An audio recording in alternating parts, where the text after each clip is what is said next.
And welcome everyone to another episode of the Mind Sculptors podcast. I am your host, Callahan. We have so much to talk about today. It's been a crazy week. I was in the ER. We've had two new Neoform targets for Thassa get spoiled this week. All these different things.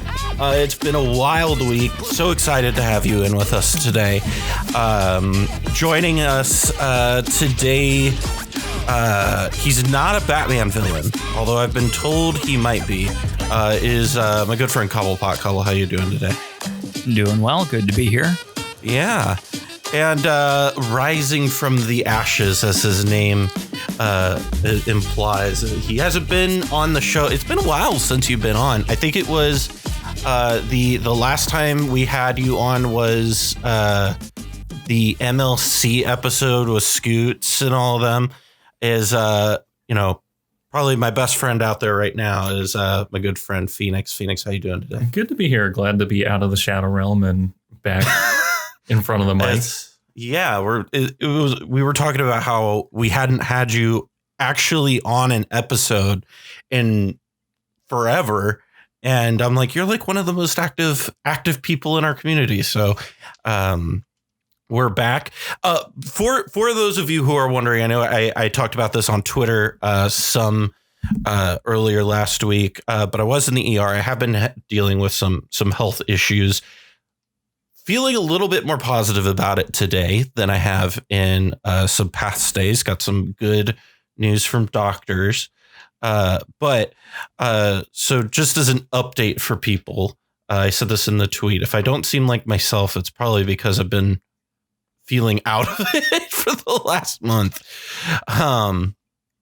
It's crazy how just tiny imbalances can mess you up.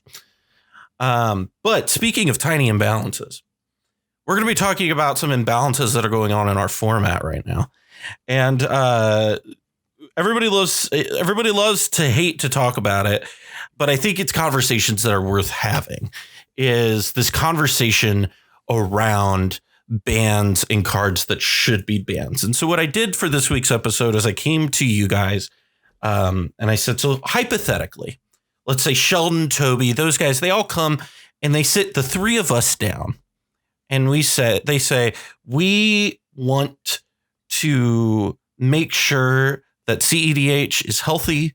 We want to make sure that it is balanced. We care about that deeply. And I do believe that they do, care about cEDH and wanting it to be fun and balanced.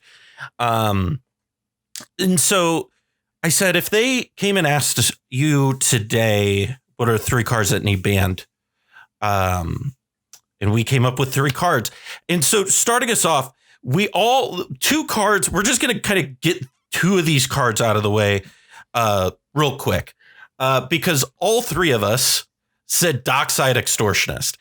And Cobble, before the show, I was kind of explaining some of my reasoning for it. I was comparing this card to Primeval Titan almost. What is your kind of, because in my estimation, it's like games are so warped around it to the point where it's like, I want to copy your Dockside, my Dockside, bounce it. People stop playing Psych Rift because it doesn't bounce Dockside, right? So in your estimation, what is going on with Dockside? Why should it be banned? Why does it fit into that kind of the reasoning that the RC kind of looks for what a banned card should look like? So one thing, just to get out of the way, this is all a hypothetical exercise. And yes, to be honest, I don't think that there's anything that needs to be banned in the metagame currently. I'm okay. And there are definitely imbalances in the metagame, but I don't think that there's anything sufficiently egregious to require a ban in order for us to have a positive experience playing cEDH. Mm-hmm. There's nothing that comes close to what Flash was doing to the metagame. Yeah. That said, if we wanted to improve it, right, these were the cards that we kind of looked at. Dockside Extortionist is the greatest ritual, I think, that has ever been printed. I mean, you could say channel. Man, there are some legacy players out there who are just shaking their fists at you. In the context of Commander. Yeah. In the context of Commander, and especially the high power echelon where people are powering out fast mana, and you can expect people to have their, Mystic Remoras and their Carpet of Flowers and, their libraries and all these different things, and anticipate as early as, turn 2 being able to Dockside for 5 or more sometimes. It's a very explosive card. I think the analogy with Primeval Titan is it's accurate in some ways. Because it's not a perfect analogy at all. Right. Because, with Primeval Titan, people want to steal it as well. And you don't really have that dynamic happening with Dockside.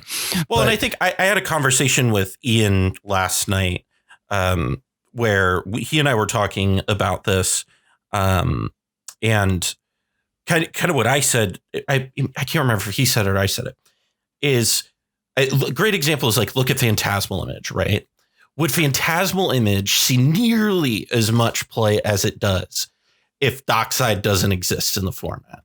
No, not at all. Exactly. I mean, there you go. Like, right. Like, I think that is kind of that's the Gilded Drake of the Primeval Titan dealt with, right? Sure. So to talk a little bit about cards being ban worthy and so on, there's a list of criteria the RC has in place for the things that they consider when determining the bannability of a card.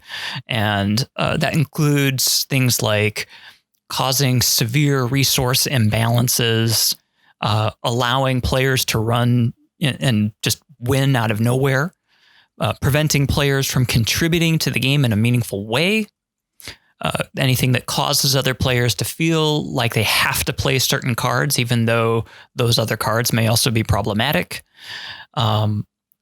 Cards that are very difficult for players to interact with, or cards that interact poorly with the multiplayer nature of the format or specific rules of Commander, or cards that lead to repetitive gameplay. So let's start checking off the boxes. So severe resource imbalances. If you Big can old get red check mark. Right. I mean, if the floor most of the time is that you're, going to net 2 mana, but generally net much more than that. This card, I would say, is probably the largest contributor besides the banning of Flash to the second coming of Ad Nauseam being a dominant force. It's huge to be able to power out either Ad Nauseam or Peer into the Abyss, those types of, big haymaker kind of plays.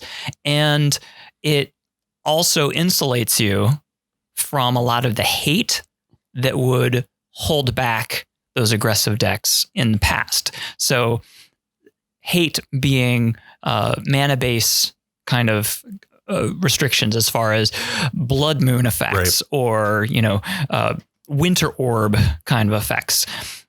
In this particular I don't think case, anybody plays winter orb effects like at all anymore, right? It's right, because it's ineffectual, because it just makes Dockside give you more, really. And the fact that Dockside is 2 mana means that even if you only untap 1 land, you can play a land and then play Dockside. Right. And the fact that Blood Moon makes your mana red, so you can cast Dockside and then be able to fix your mana with the Dockside. It has just completely warped the speed of the format and kind of the texture as well, as far as what strategies make sense and what strategies don't. So as far as repetitive gameplay, it you've got people who are playing Phantasmal Image, and you've got people who are playing Snap, and Phoenix a ton is of the other progenitor of that nonsense. Right. You can thank Phoenix for that one. I argued for a long time. Right. So as soon as the Dockside comes down, everybody's trying to somehow gain value off of that Dockside, and people are anticipating that other people are going to be playing Docksides. So they've got ways in their deck to be able to capitalize and grab value from other people's Docksides. Well, I mean, in Lavinia, we play Phantasmal Image because, I mean, quite literally, we play it in there because, like, it can be Dockside. Like, right. It's definitely a big positive for including Phantasmal Image in any deck. So it's one of those things that it creates an explosion that is not represented on the board. So one of the things that you got to be careful of when you're looking at a card is being able to identify from a given board state what someone can do. And if a person is able to have a very undeveloped board and turn that undeveloped board into a win, surprisingly in a very, fast way, that tells you that there's probably something that's maybe out of balance. So if somebody can have a board state with 2 lands and then win the game, right, untap and cast an Ad Nauseam and win the game. I mean, sure, you've got like Dark Ritual and stuff like that can let you get there, but the ability to, you can't blink Dark Ritual. You can't copy Dark Ritual with creatures. You can't sacrifice it with culling the weak and then reanimate it again. I mean, the fact that it's an enter the battlefield trigger on a creature that costs 2 is it just makes it so much easier to exploit. And it's insane to think that if this card costs 3 mana, I actually think it would be like significantly worse. Oh yeah, it would be. I mean, it would still be good. It would still be really good. It'd be played in everything, but it would be so much more balanced. Or wasn't a goblin, or wasn't tutorable with both recruiters. The list kind of goes on and on with it checking boxes for tutorability too. Right. It just fits into everything. It's very accessible from any color that wants to run it, and it benefits every strategy, whether you're trying to be a turbo Nos list, or whether you're trying to play a more mid-range list, or even if you're doing stacks, as long as you're not running null rods, it's going to help you because it just produces all of the resources and insulates you from other people trying to restrict your resources. So it has changed the metagame all by itself. And if it were to leave the metagame, what do you guys think would happen?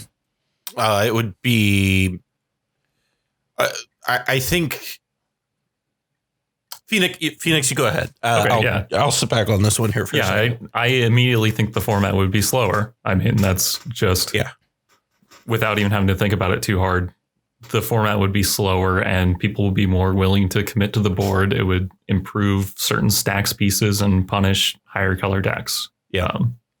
I think it would, I think you'd see I think this love of Timna Crom would kind of die down, and I think you'd see people going back to Timna Thrasios and then really leaning back into Dorks. And I think that is a healthier place for the format to be. It's wild that I'm saying that. I think Thrasios and Timna is like a healthier, in quotation mark, place to be for the format. But I mean, it feels much more like everybody has a chance. If there's 4 people sitting there, it feels like there's 4 people playing Thrasios and Timna at a table. Feels like a lot more even and a lot less determined by like seeding order and turn order than a table full of 4 blue farm decks, right? You know what I mean? Like, and to be honest, I don't mind having a resurgence of Thrasios and Tymna if it means that Blood Moon is hot again. Right. Because Thrasios and Tymna have a very hard time with Blood Moon. Mm-hmm. So I think that's a positive exchange. And one thing I think in talking in this, because I think the next card that we're going to talk about that we all agreed about is a card that might see fringe casual play. This card absolutely sees casual play. Card is $60. It ain't $60 because of cEDH, folks. That card sees play everywhere. Right. And that is probably why, if I were to push for any of these 3 cards the most to the RC and say, man, this really needs banned. I don't think it really needs banned. I think it should be banned for a healthier format overall, but I don't think it's like the end of the world if it doesn't get banned, right? But like if there was one card on my 3 that I was just like, this guy, if it had to go tomorrow, the world would be a better place. Dockside's probably there because it affects every power level.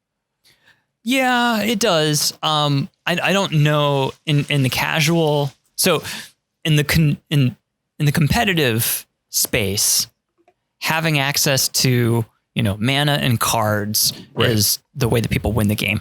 And so if you can get a huge mana advantage very early, then that gives you an enormous leg up in being able to convert that into a win.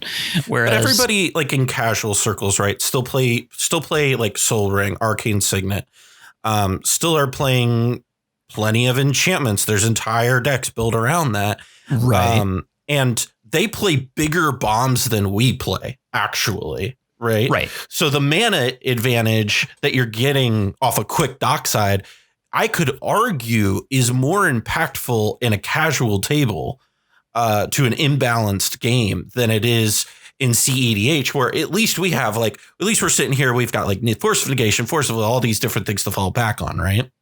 Right. But I still feel like, so in competitive, you power out a Dockside and you use that to cast Ad Nauseam or peer into the abyss.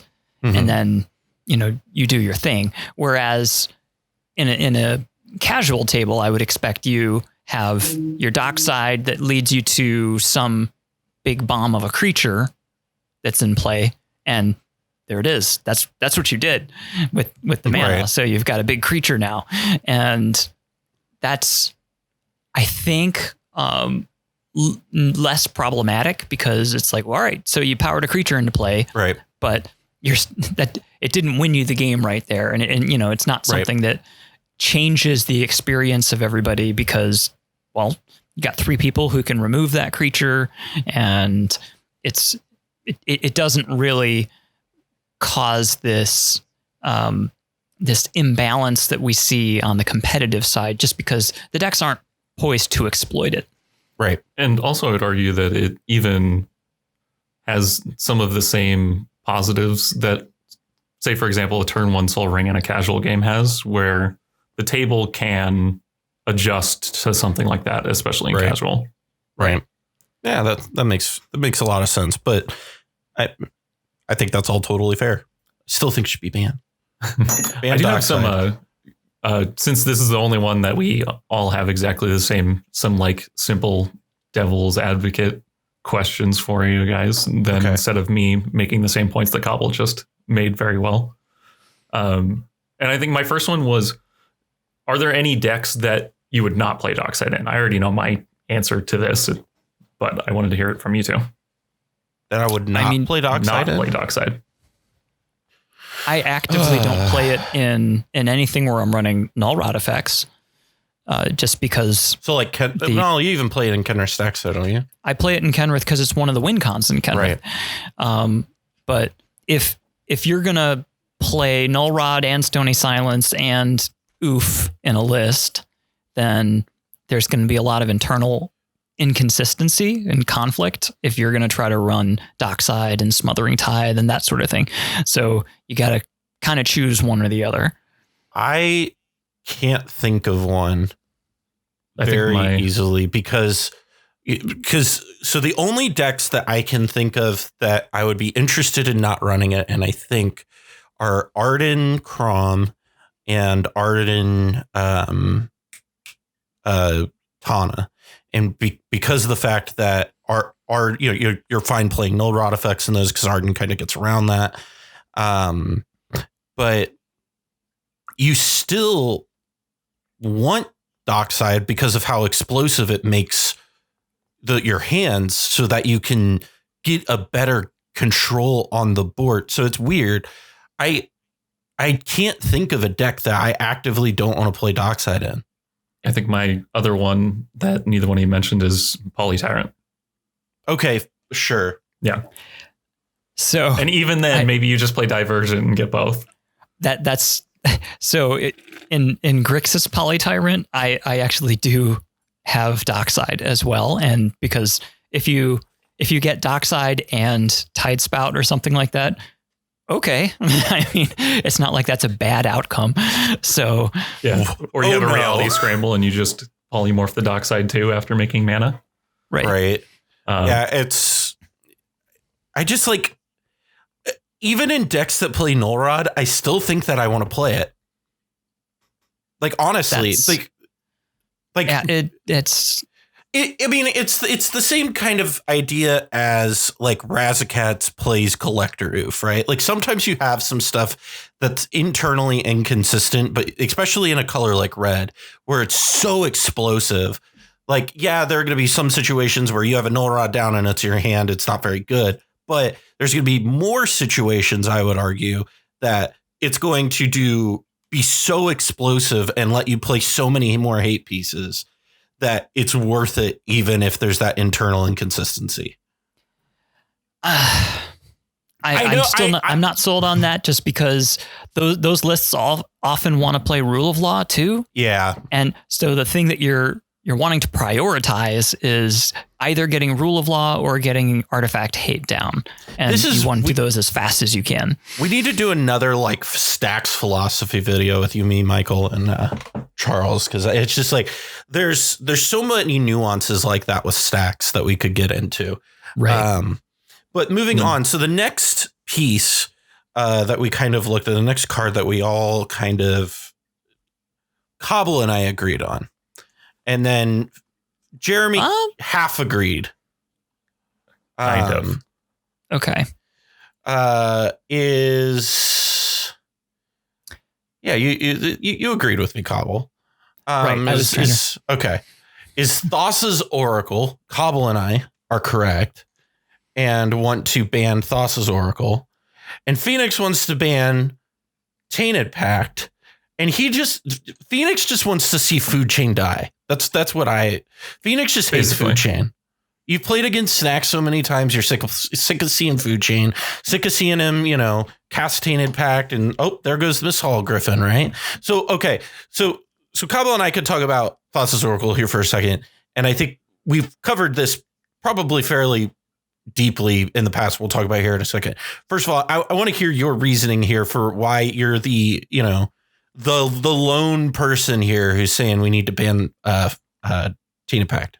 Yeah. So I think that Tainted Pact has a lot of the same things that we were just talking about with Dockside Extortionist, but with Tainted Pact. And so Praetor's Grasp is run a lot of the times to get Tainted Pact, or you run Tainted Pact in your deck. You have copy spells and you run a Tainted Pact mana base in decks that don't have black, just in case you end up copying a Tainted Pact or stealing a Tainted Pact. And so it influences deck building a lot more than almost any card in the entire format, even though you think it shouldn't because we're singleton, so you are able to hit it, but it actually makes it so that people play a lot less basics just in the format as a whole. Mm-hmm. And then it is actually just, I think, a stronger card, other than if you hit the thing you want, I guess, with Demonic Consultation. But there's an actual downside to playing Demonic Consultation, and Tainted Pact has the deck building restriction that's built into the format. And that is kind of a argument that I have with the criteria that we have for banning the cards is that it does interact poorly with the specific rules of Commander being singleton. Right. I would agree that Tainted Pact, even though there's, one more mana, I think that Tainted Pact is the better card than Demonic Consultation, just because. You mean you don't like just randomly killing yourself? Yeah, I don't. I feel like Tainted Pact has two modes that are both excellent, where, the one mode is I want to exile my deck right now, or I want to look for a very specific thing and find it right now. Whereas with Tainted Pact, it's not naming the card ahead of time. It's let me find a counterspell. And if you look 3 deep and you find, a Force of Will or something like that, great. Where just cast an instant speed Demonic Tutor. Right.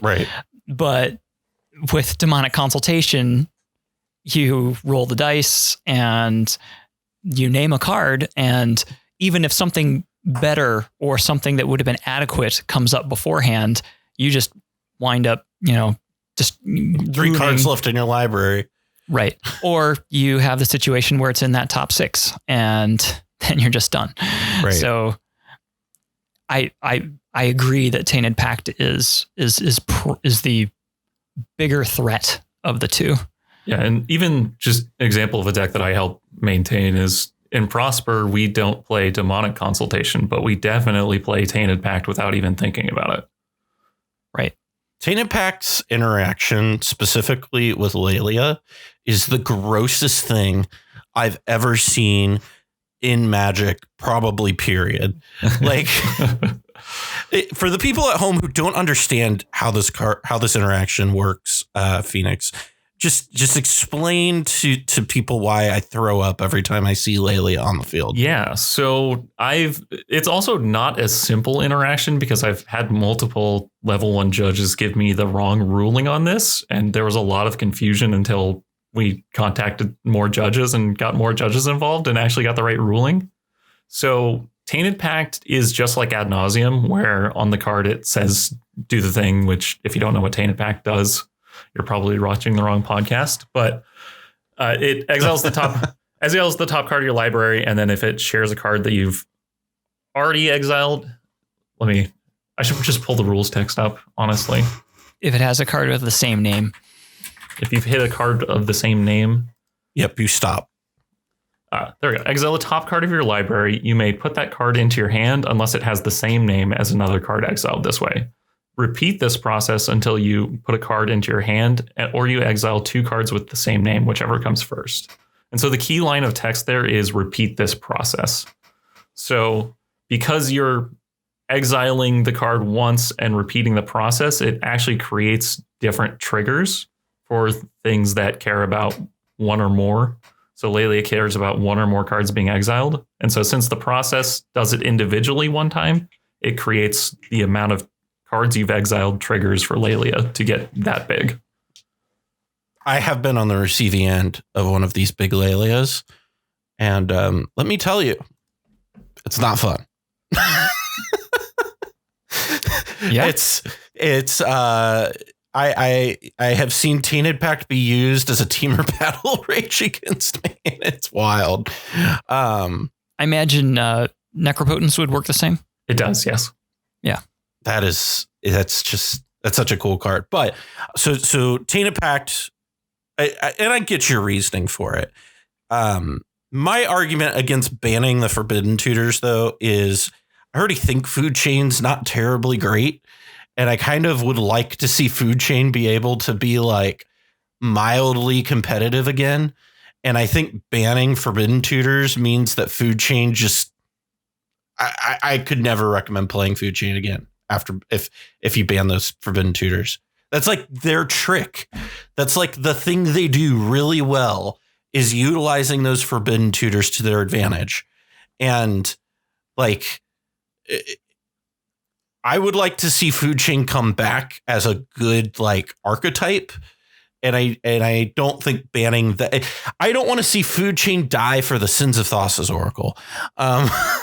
is kind of how I feel about it. I think even as a counter argument to that, just because I don't necessarily agree with you, any commander that has black and has a 1-card combo, specifically thinking of Najeela, already ran the Forbidden Tutors before Thassa's Oracle was a thing.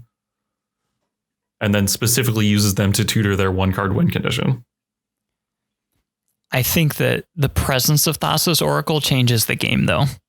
Yeah. And like Najeela couldn't just pivot into Thassa's Oracle out of nowhere, right?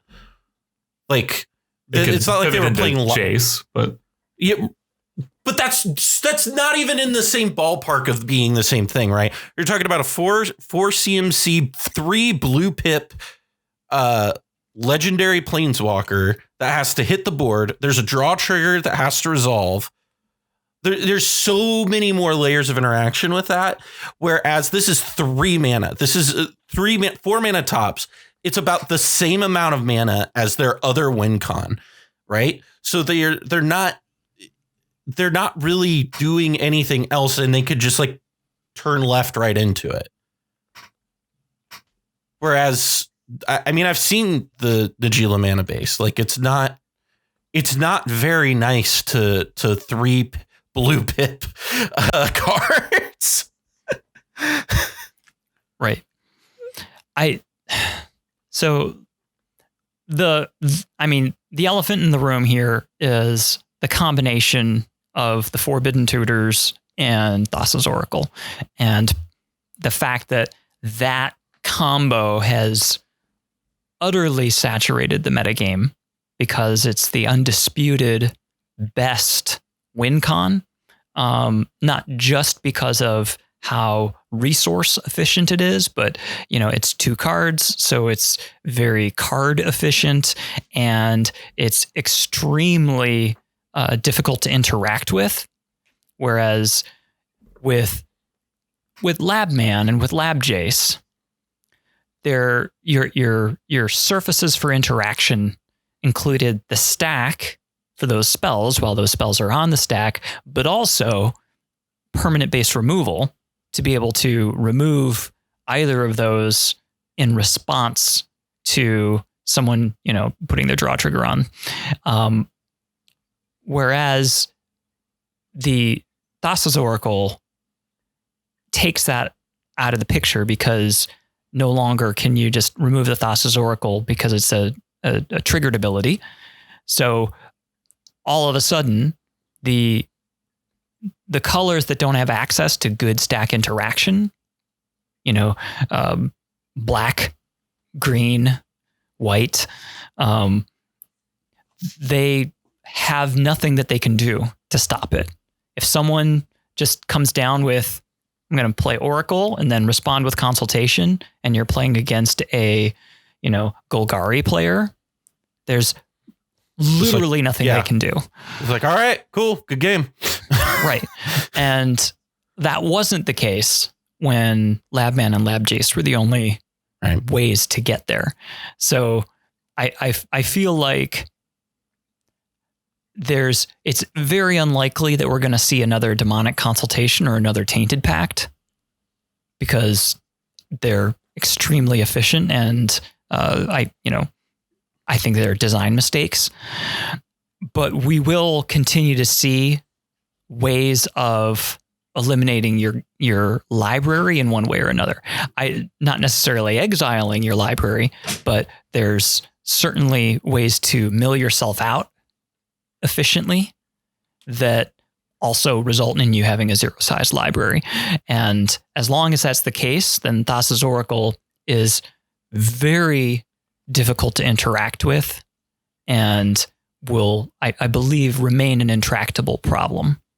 The Thassa's Oracle Tainted Pact deck is a real deck in Legacy. Like it's a real deck that puts up numbers.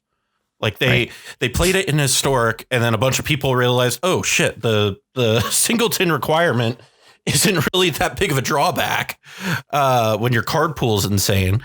And I mean, but look at Historic though. And I get that it's a different format. I get that it's 60 card. I get that blah, blah, blah. Nobody plays. Lab Jace is there. It's right there. They can still do it. Nobody does it. Why? It's not as effective. And I get we have better mana, we have more acceleration, all these things. I think that I can safely look at Historic and say Historic has this 2-card combo sitting right there that they could use. And they're just saying, no, we're not going to do it. It's not good enough.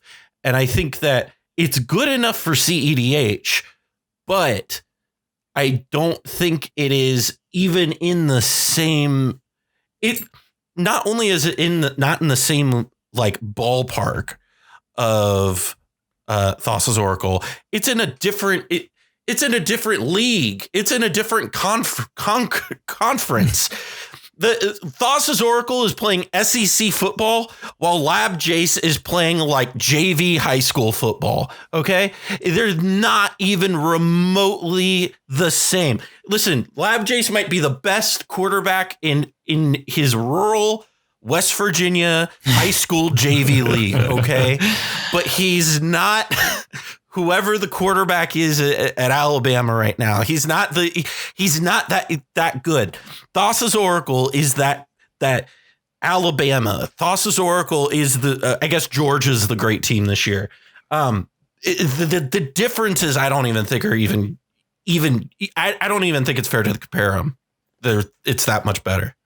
Right. Even with Lab Maniac, it's something that's tutorable with the Neoform and Eldritch Evolution and Pod and things like that.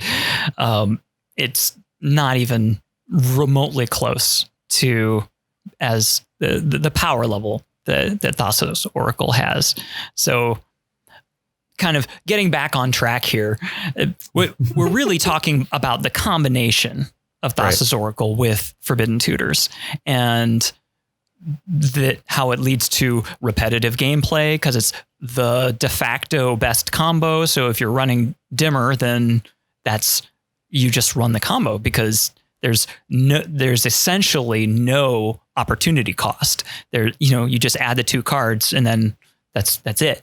Right. It requires no other infrastructure and it works in any context and is just a 2-card pivot at any point in the game to just say, I win if you have 3 mana. So it's utterly warping. I mean, the Hulk pile didn't get any worse, right? Like the Hulk pile's still there. The reason the Flash got banned is still right there. Yeah, it just has to take a little extra work to get it going. But I mean, like the reason Flash got banned is still there. Like, but what I would want to get into is, okay, suppose that we remove Thassa's Oracle and we leave the Forbidden Tutors. What does that world look like versus, let's say we remove the Forbidden Tutors and keep Oracle? What does that world like? And I feel like as long as we have Oracle, then there is the threat of something coming down the line that will cause it to become a problem again. And even short of that, the fact that we still have Hermit Druid, the fact that we still have Breakfast Combo, the fact that we still will continue to have more and more ways to mill ourselves out and other things like that. Yes, they're less efficient, but still, if you are, playing Breach, if you got Underworld Breach and Brain Freeze, that's a good combo anyway. Right. And if you just mill yourself out and then just return Oracle, then I win. There you go. So because we can say that hermit-based strategies and breakfast-based strategies are not very common in the metagame. I mean, that's largely because they're so outperformed by Forbidden Tutors. Why do you need to do all that setup when you can just go Thassa's Oracle, Tainted Pact? All right, we're done. Yeah. But you remove those and you still have a problematic interaction because it's all the same problems with Oracle if you just mill yourself out and then cast Oracle out of the graveyard. I can see Fenix wants to say something. Yeah. I would say, as somebody who plays a lot of Hermit Druid and literally just started working on the blue-green Hermit Druid deck with the new frog, which is a lot of fun, by the way. If the Forbidden Tutors never existed, we would maybe be talking about you just have to spend 2 creature tutors and you win the game with Hermit Druid and Thassa's Oracle. You don't need any setup for Hermit Druid to win the game with Thassa's Oracle. And Thassa's Oracle is the problem in this scenario, not Hermit Druid. Right. And I think this is... You said something, Cobble, a moment ago that was echoed by WotC when they banned Thassa's Oracle in Historic. They echoed exactly what you said. They banned Thassa's Oracle because it was the problem card in the Breach combo deck that they had that was going on. And it was the problem card in the Tainted Pact combo. And they were like, they basically used the Siege Rhino analogy, right? Where they banned Pod in Modern because it constricted what they were able to build in what the creatures they were able to build into the card pool, because it just, the better the creatures they got, and they obviously want creatures to be good, better creatures got, better Pod got. And this is it's the same sort of thing with Thassa's Oracle, where it's like the better these types of combos get, and they're not afraid to print them. Clearly they're keeping printing them all the time. I mean, for Christ's sake, they just reprinted Tainted Pact, right? And we got a new demonic consultation variant in the new set too. Costs 3 Which mana. one? The demonic bargain. It costs 3 mana and exiles 13. But and then you search for a card. Tutor. Yeah. So it's like a demonic tutor with like demonic consultation stapled on the front of it. But like it's clear that they want you to be able to do graveyard shenanigans because people like graveyard shenanigans, right? It's clear that they want you to be able to do these big, powerful things because people like that. But Thassa's Oracle does not allow for them to continue to do those big things, because the more you do that, the better Thassa's Oracle is going to get. Right. To put it this way, when the Flash Hulk debate was ongoing, and there was all of the conversation around, well, is Flash the problem or is Hulk the problem? And we had to articulate. So Flash, no matter what it's coupled with, is going to be a problem. Is it likely in the future that Wizards is going to print a creature that will be really, really problematic if you can cast it at instant speed for 2 mana? And the answer to that is yes, it's very likely that something like that will come down the line at some point. You can conversely say, is it likely that Wizards is going to print something that at 2 mana at instant speed will allow you to put an arbitrary creature onto the battlefield and sacrifice it in a way that can't be interacted with except by people who have counterspells or grave hate, right? Like, right. It's one of those things where truly Flash was the issue, right, and was going to continue being an issue as long as it was legal. And we're seeing that borne out, where Hulk is still legal. It's fine, and you still see a little bit of it, but I mean, how many of the main like the mainline decks in the metagame use Hulk? Almost none of them. So that's indicative of that fact. And it's not to say that it's not like a bad deck. He's a perfectly fine deck, right? Like it's just like it's not what it was. It's not warping the metagame, right? So Oracle, we talked about the situation where we remove the Forbidden Tutors. Oracle's still a problem because there's lots of ways to get yourself into a situation where Oracle is your win con, and it's still very hard to interact with because it's your win con. If you remove Oracle and keep the Forbidden Tutors, then what you have is, well, you go back to Labman and Lab Jace, and that step down is a very, very big step down, because all of a sudden now, okay, Golgari can interact again. Golgari can interact again. Mono white can interact again. Right. Being able to abrupt decay, or being able to Assassin's Trophy, or being able to Swords to Plowshares, those adding that surface area for people to interact makes it much more likely that someone's going to be able to have an answer.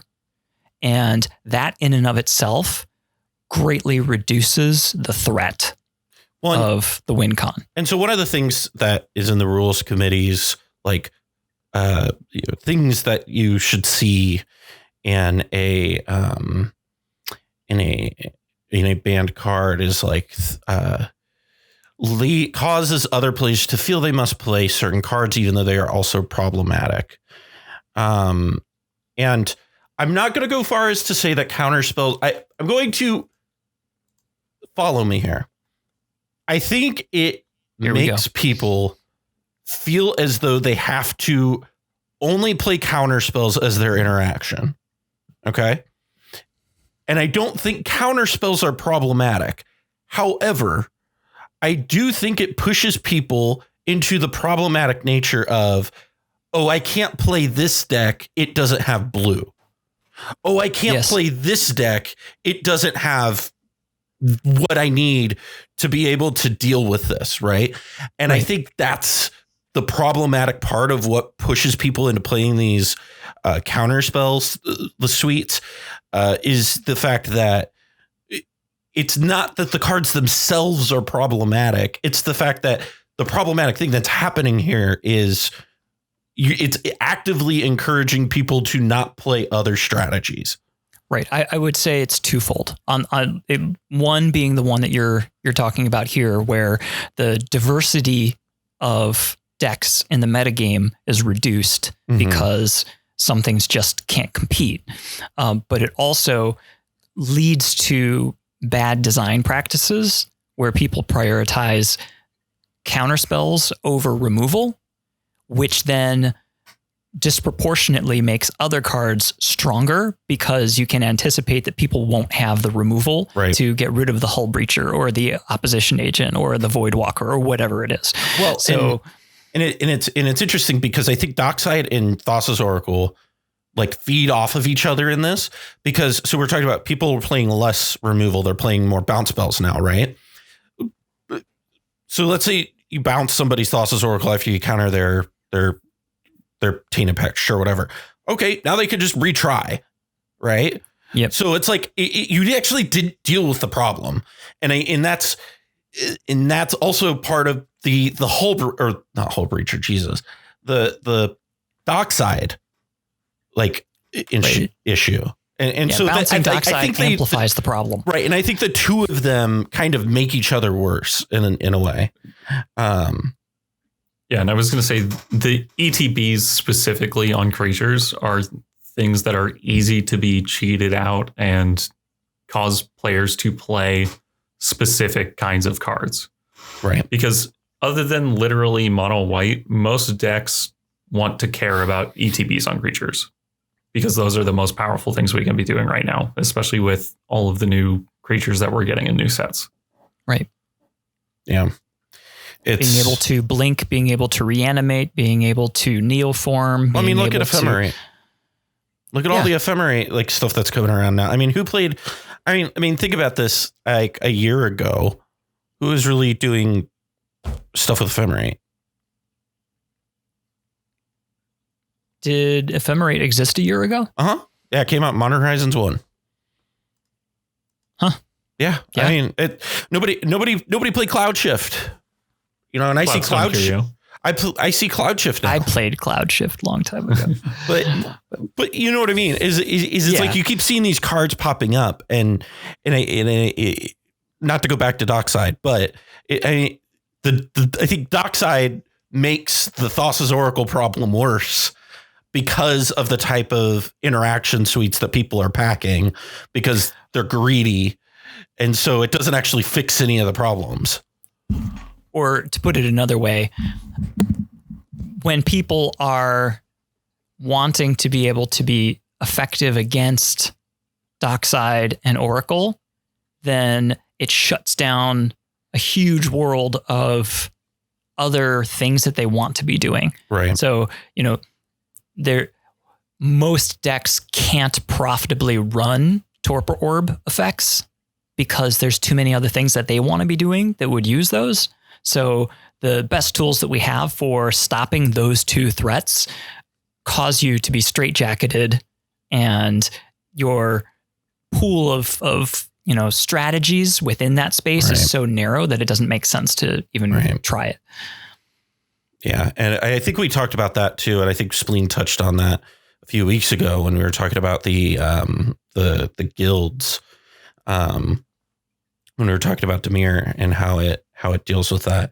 Very interesting hearing all the different. You still on the Tainted Pact train, Fenix? Are you sticking with your guns? I am actually. I do think that it would influence deck building a lot by removing Tainted Pact.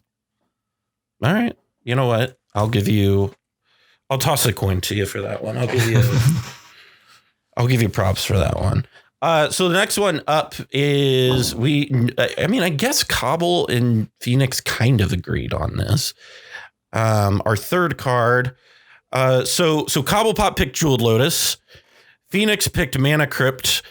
And I'm not going to mention your parentheses card because that's cheating. You got 3 cards to pick, not 4.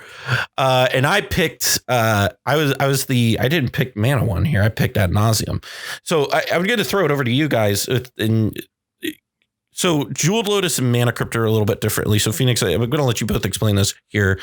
So you picked Mana Crypt, Jeremy. And so why Mana Crypt? And Soul Ring. No, Soul Ring doesn't exist. I don't know what you're talking about. It's only Mana Crypt. Obviously, Soul Ring is emblematic of the format, so I couldn't pick that one. So I switched it to Mana Crypt. But basically, it's fast mana that doesn't have a downside. And so that was kind of... Cobble could tell you otherwise. He's How many times have I been killed by my Mana Crypt? On our channel. And we can argue about that all day long, right? But like it's Mana Crypt, Soul Ring, and to a lesser extent, probably Jeweled Lotus, in my opinion, that cards that generate extra mana that don't have any downside other than being artifacts. We can argue about the life total if we really want to, but I think they really exacerbate, especially in cEDH, the turn order problem. And especially the player going first, being able to draw and having access to fast mana that doesn't have any downside. There's a big drop off when you go from Mana Crypt and Soul Ring down to Mana Vault, down to Mox Diamond, down to Lotus Petal, Chrome Mox. These cards actually have real downsides, but Soul Ring and Mana Crypt basically don't. And I think that they're in almost every deck. The fact that even decks with Collector Oof play the core 4 to 5 artifacts is also probably indicative of a larger problem. But I think that that's the first step that could be taken to kind of rein in the fast mana issues we have. I agree. I think that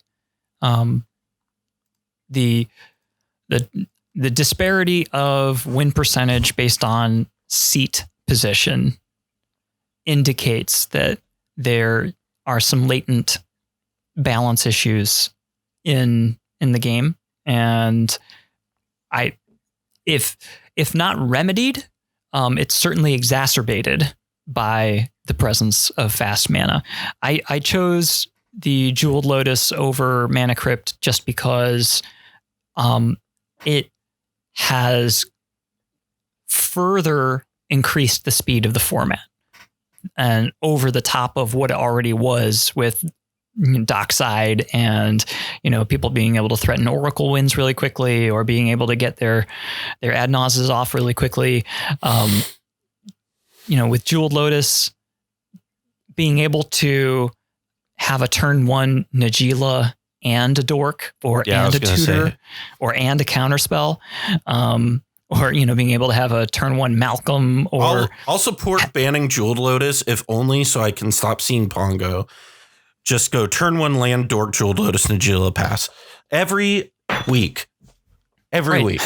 or I mean, seeing commonplace situations of turn 1 Kraum or turn 1 Tevesh, those are things that should happen very infrequently, but the presence of Jeweled Lotus has, made 2 mana, or 2 color commanders that cost 5 or more actually see play on the first turn. Mm-hmm.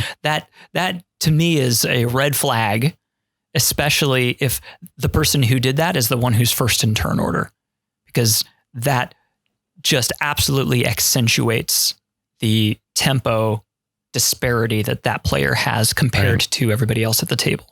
So you take away Jeweled Lotus and you'll still see turn 1 Najeela, but you won't see turn 1 Najeela with a dork or with a tutor. And that's a significant difference. Right. And I think that the absence of Jeweled Lotus would help to mitigate, I think, some of this variance that you see based on things that the players have no control over. Players don't have any control over their seat position, and they don't have control over other players' mulligan choices and things like that. That stuff shouldn't impact your win percentage, but it does. So and that's one of the things, people aggressively mulligan so that they can get their mana crypts and their Jeweled Lotuses and so on. And that doesn't help the situation. But I would argue that. Okay. While you're thinking about that, anecdotally, I think I've heard the most complaints from people who have entered the format from Legacy and Modern about Mana Crypt and Soul Ring and all the fast mana available in the format. Right. So here's my experience in Conquest has, and I know that this is a tangent, but one of the very intentional things that they did was removing the fast mana to slow down that opening sequence of turns. And it really, really does mitigate a lot of the variance that you see that's based on mulligans and turn order. I like fast mana. I think it's cool. I think it's fun. I like it too. I think it's fun. But it's a problem. I have my Conquest. I have a lot of opinions about Conquest, but I mean, like, sorry to get us on that tangent. We're not really on that tangent, but I mean, it's but there's a lot of thought process that I think you and I and Morgan have talked about this. I want to say it was on Twitter about the turn disparity. And I think we as competitive players have overblown the turn disparity, because I think it is pretty proportional to what it should be if you were to look at other formats. The turn disparity exists in other formats too. Player going first is heavily favored to win that game. Almost not 20%. 55 to 45. Right. But if you go down proportionally, it should be about 20%. 15 to 20% about it. Like if you were to say about like 5% per seat, which seems pretty reasonably fair, it feels pretty proportional to add another player to that. And it feels about the right sized gap for double the amount of players. And I feel that fast mana actually helps bridge that gap, because I feel like if you take away fast mana, green just becomes the de facto best format, and anybody in fourth place doesn't have the opportunity to catch up. So you're saying that the fast mana saves the person in fourth seat position and allows them to catapult themselves back into the game. Yeah, it allows them to be able to get. Yes, it also allows the person in first place to just skyrocket go out in first, but it also allows, because your mulligan decisions when you're going in first, you're sitting there thinking, oh man, I'm going first. I don't have to dig nearly as deep on my mulligan decision. So man, I could keep a good 7. I could keep a good 6. Yeah, this is good going first. I'll keep that. That changes the further around you get in that turn order. You get to the 4th seat and you're sitting there going, man, I can't keep this 1 land hand. I can't keep this 1 dork pass. I got to find some acceleration. And I think that is what makes this format interesting. And I also think that it makes the format so that the person in 4th has like a living shot at staying in games, because otherwise I think you just hand it to the people going in 1st, 2nd, and 3rd. I can't help but think about that joke. There was a story where a grandmother got killed by a toddler who had a gun, and people said, you know what would have changed that situation if the grandmother had a gun? And I feel like that's the situation. Oh, no, here that's not the same situation at all. It's not the same situation at all, because what you're doing, I look at it as equity, right? Because you're not like sure, the person here has that same, but you also have to think about it as the fact that you're also taking that away from the person in last place. So if you're going to ban the card because you don't want the person in 1st place to get this big advantage, sure, fine, I get that. However, you also have to reckon with the fact that you're also taking away the ability to get back into games that they're a little bit, somebody's had a good start. It's harder to do that when you don't have fast mana and you're going last. Right. But I think that there's a lot of things that are working against the person in 4th seat beyond just the fast mana issue. So you can have somebody who is in 1st position who plays, Island Mystic Remora and passes turn. Now, everybody after them who might have fast mana that they would use to otherwise, pull themselves up by their bootstraps and get back into the game, they can't do so without benefiting the person who went first. And there's a lot of play patterns like that, where just the fact that whoever got to go first is just going to have an advantage, and there's not really a way to skirt it. That's not unique to our format. That's sure. Not unique to EDH. We treat that like it's like the person going first. If I did that in any other format, maybe Mystic Remora is obviously like not a great example of this, but I mean, like a turn 1 Esper Sentinel in Modern and in Legacy is that's really powerful before the other person gets to do anything. And right. It's like, I don't know that is unique to EDH. I just think we notice it more because there's more players. And I don't think the gap is so, we feel like the gap should be closer, but I mean, we've doubled the amount of players, right? So I feel like it makes a reasonable amount of sense that the gap between going first and going last would be double what the gap is in a 1v1 format of, it doesn't feel like that far of a leap in logic to me. Okay, I'm changing from Jeweled Lotus to Mystic Remora. You know what? I can get behind that. The Mystic Remoras might hate me for that, but I might be able to. I could get behind that. Mine is not mana related. Well, it's kind of mana related. It's absolutely mana related. Yeah, I picked Ad Nauseam, and part of that is just the way. So you look at some of the reasons you ban cards, and cause severe resource imbalance. Man, I just picked up my deck, right? Allow players to win out of nowhere. Again, you just fire off an Ad Nauseam, and suddenly when you have your deck in hand, it's really easy to win.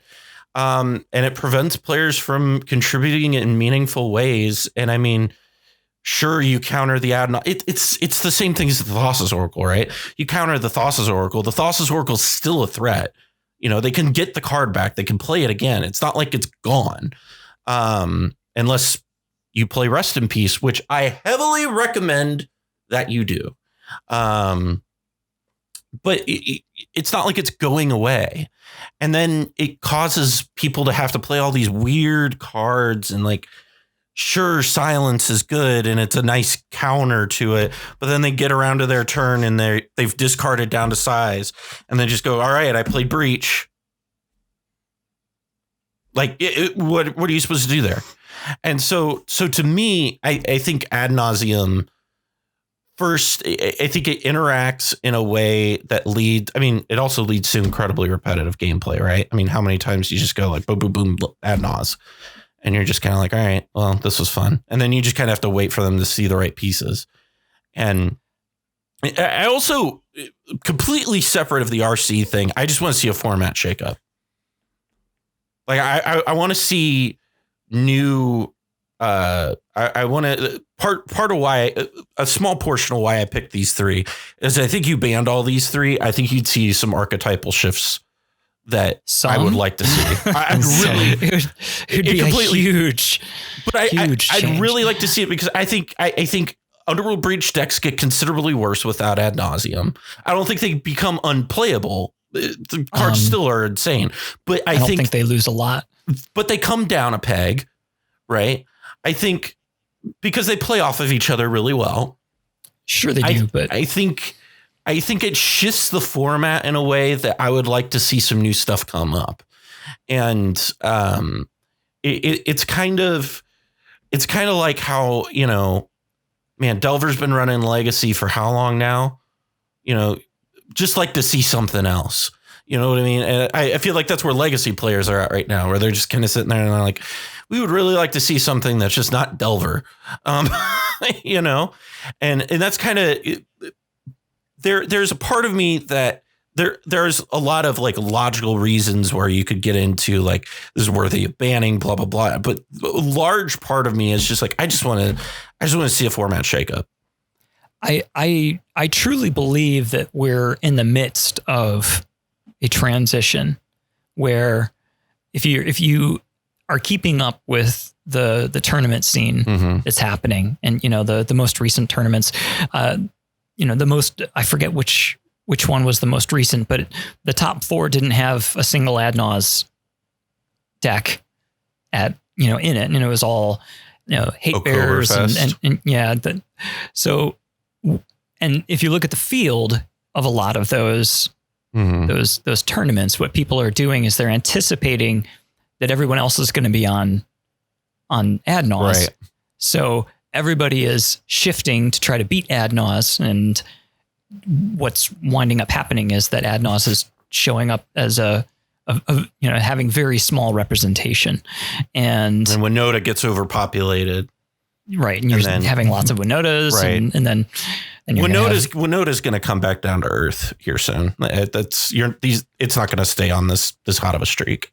I think it's still good. I think it's still good too, but I think it's going to come back down to earth in my opinion. Right. So back to Ad Naus. Right. It's a 1-card combo. So if you get it to resolve, then it's the power of it is the fact that you have one card that gives you a whole bunch of other cards. Right. So, and then it basically, it assembles your combo and also allows you to protect it, because most people who are going to be running Ad Naus, they're going to have a mana base that is going to support being able to accelerate very quickly to get to that Ad Naus as fast as possible. But that mana base also will support bootstrapping a post Naus win condition as well. So you know that with your Ad Naus, you're gonna Naus into some number of mana positive rocks, or Dockside Extortionist, or something like that will give you the mana to be able to continue going. And you'll have the cards in hand to be able to execute your combo, and some number of free counter spells to protect yourself while you're doing it. So it's basically, your game plan in a can. And on top of that, it is something that it's not susceptible to Narset and Notion Thief and Hull Breacher effects. So it's very difficult to control. Appear into the Abyss, if somebody flashes in an Ocean Thief, as a catastrophic event. Or as a deflecting SWAT.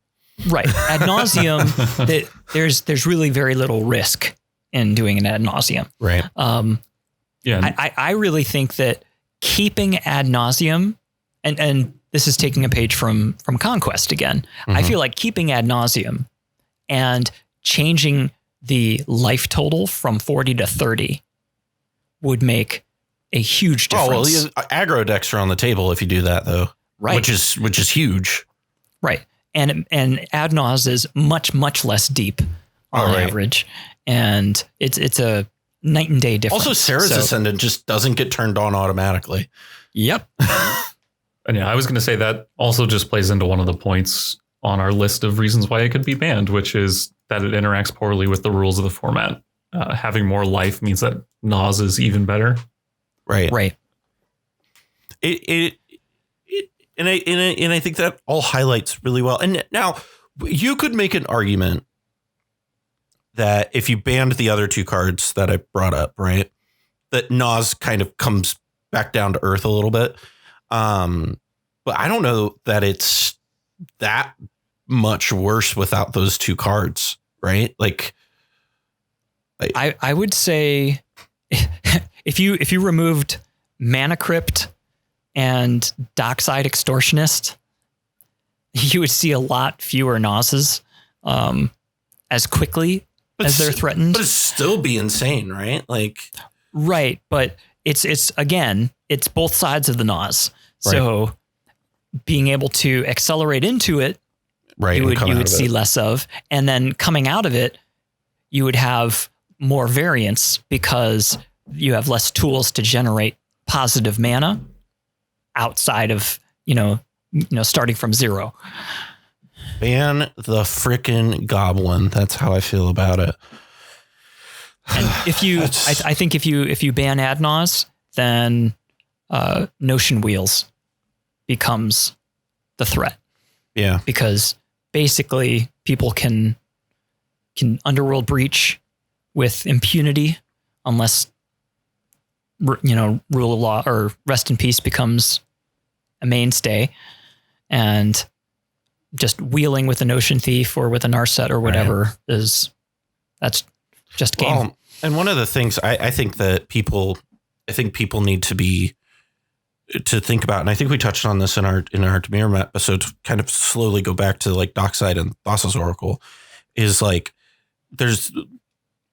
it's hard to, it doesn't feel great playing Rest in Peace all the time, right? Because you play Rest in Peace and you've tapped your mana to do that, and they just go, okay, Thassa's Oracle, Demonic Consultation. You're like, all right, well, I'm glad we had this chat. Like, like the decks that it hits, sure, I mean, it's good, but I think you should be playing Rest in Peace. I want to highlight the fact that I think you should be playing Dothi. I think you should be playing Rest in Peace, but I don't know.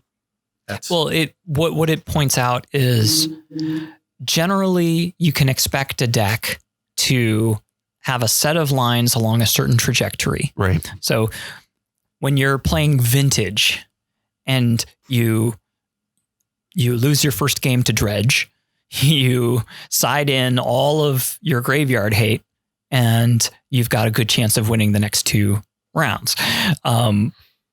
Whereas in EDH or in the cEDH context, you can have a deck that has a main line that is very linear, that depends on the graveyard or depends on being able to storm or, whatever, that could be shut down by rule of law or shut down by Rest in Peace, whatever. Right.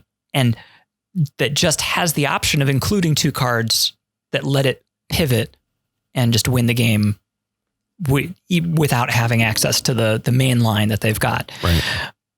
I think that taking Oracle out of the picture makes it much more difficult, because when you just have when Oracle is gone and you've got Labman and Lab Jace, a thing that people might have forgotten is that you got to draw a card, and So yeah, Lab Jace the does cards we used to play, man. What was the one? What was that? Just got a new one, Researcher. Actually. Yeah, Hapless Researcher. We used to play like cards like that all the time. Like it's just like because you needed to have a draw after you got you used to have to double Hulk in order to do it. Like it was. Yep.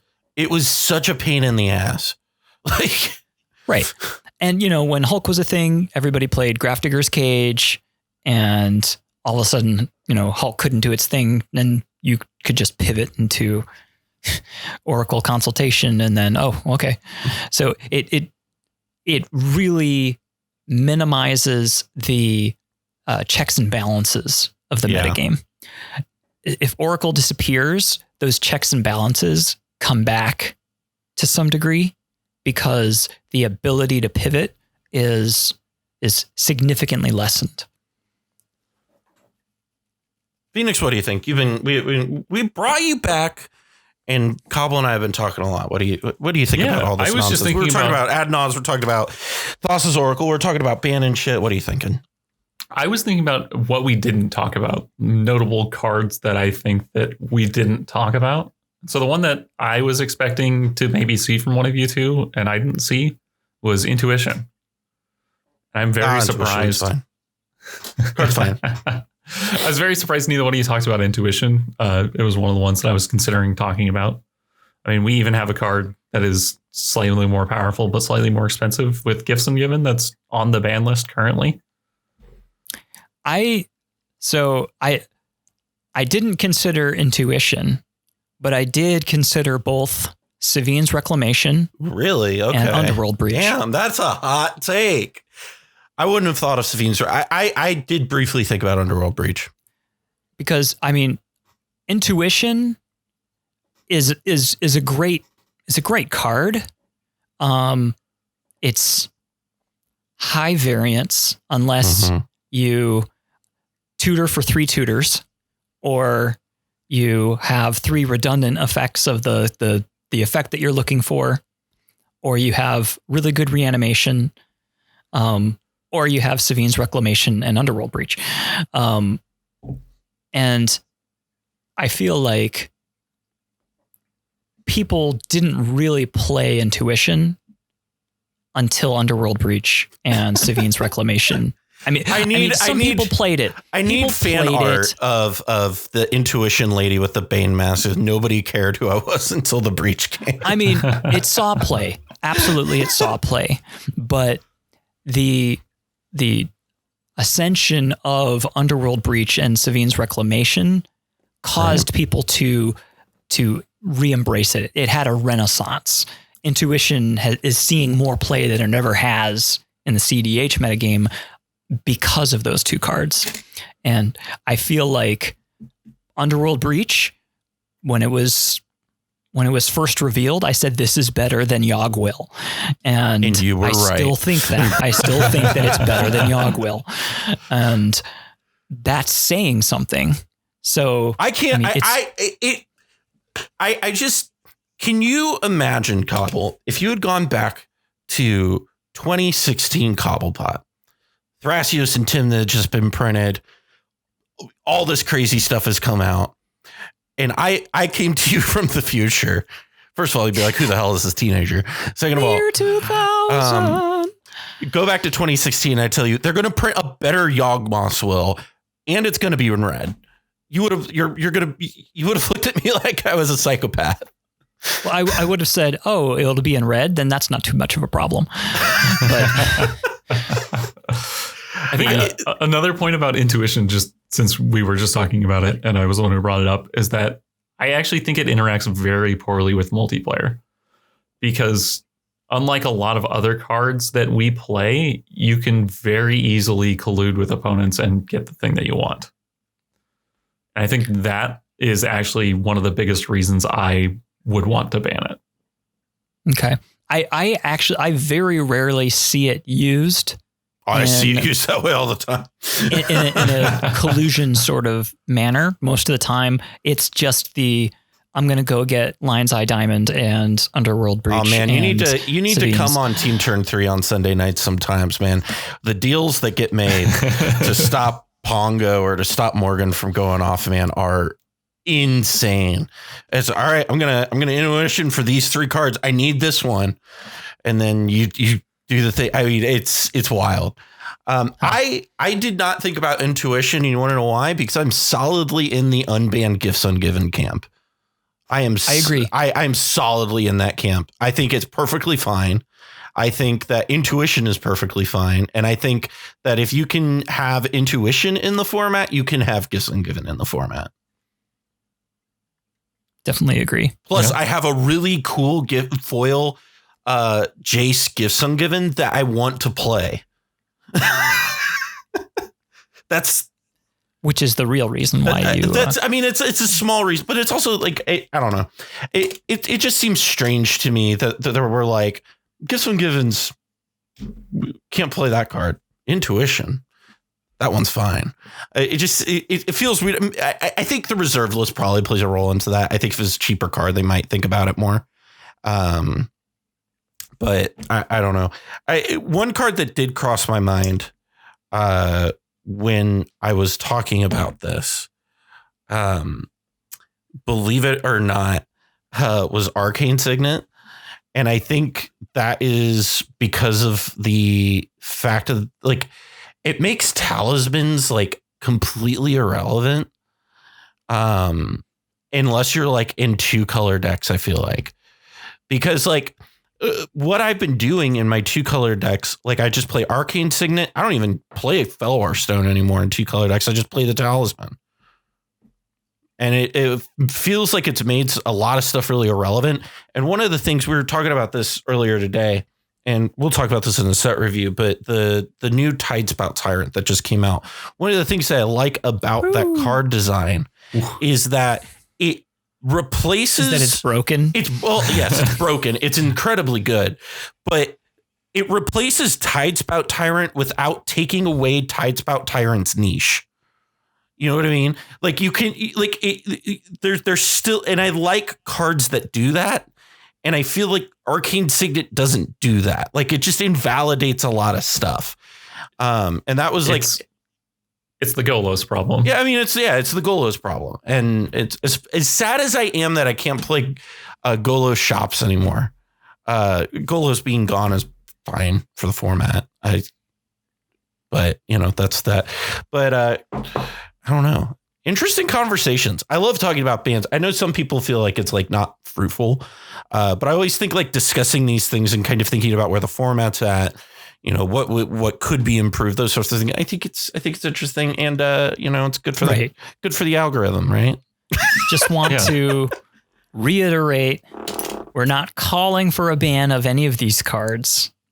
We're just having a thought exercise to think about how the metagame would shift if some of these cards were to exit the card pool.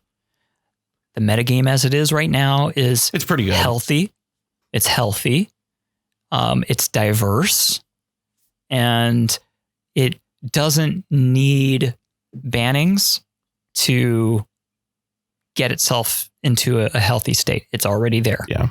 I'm the exception here. I've been advocating for Thassa's Oracle's ban since the day Flash was banned. So I would welcome the Thassa's Oracle ban, but we don't need a Thassa's Oracle ban. I think we'll be okay without it. But I think if my kind of take on the whole thing is my like 3 or stuff where it's like, it doesn't have to happen. If it did happen, I think it'd be a better place, but I don't think it's a bad place. Right. You know, it's like, we've got good infrastructure. You know, the roads outside are really good right now, are fine right now. That doesn't mean I can't make my roads better. So it doesn't mean adding a roundabout wouldn't improve the flow of my town, which we desperately need at my intersection. I swear to God.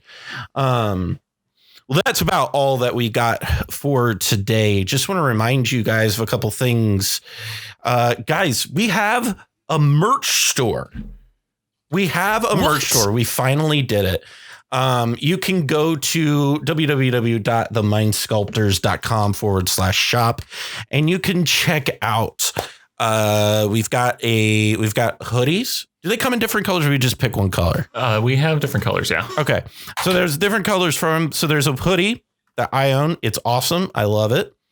And there's 2 t-shirts. I want to tell you guys, I'm not selling. We're not selling this to you, and we're not selling you like shit. Like Fenix and I got a bunch of stuff, a bunch of like test merch, because he's been trying to get me to do merch forever. And I said, I'm not going to just push out merch to you guys. We don't need to sell merch, but we want to give you guys something. So I wanted to make sure we got you good stuff. And what we tested a bunch of stuff. I think what we got you is good. I would say what we have in our store, the 3 pieces of merch, I would say are good pieces of merch. What do we have in our store, Fenix?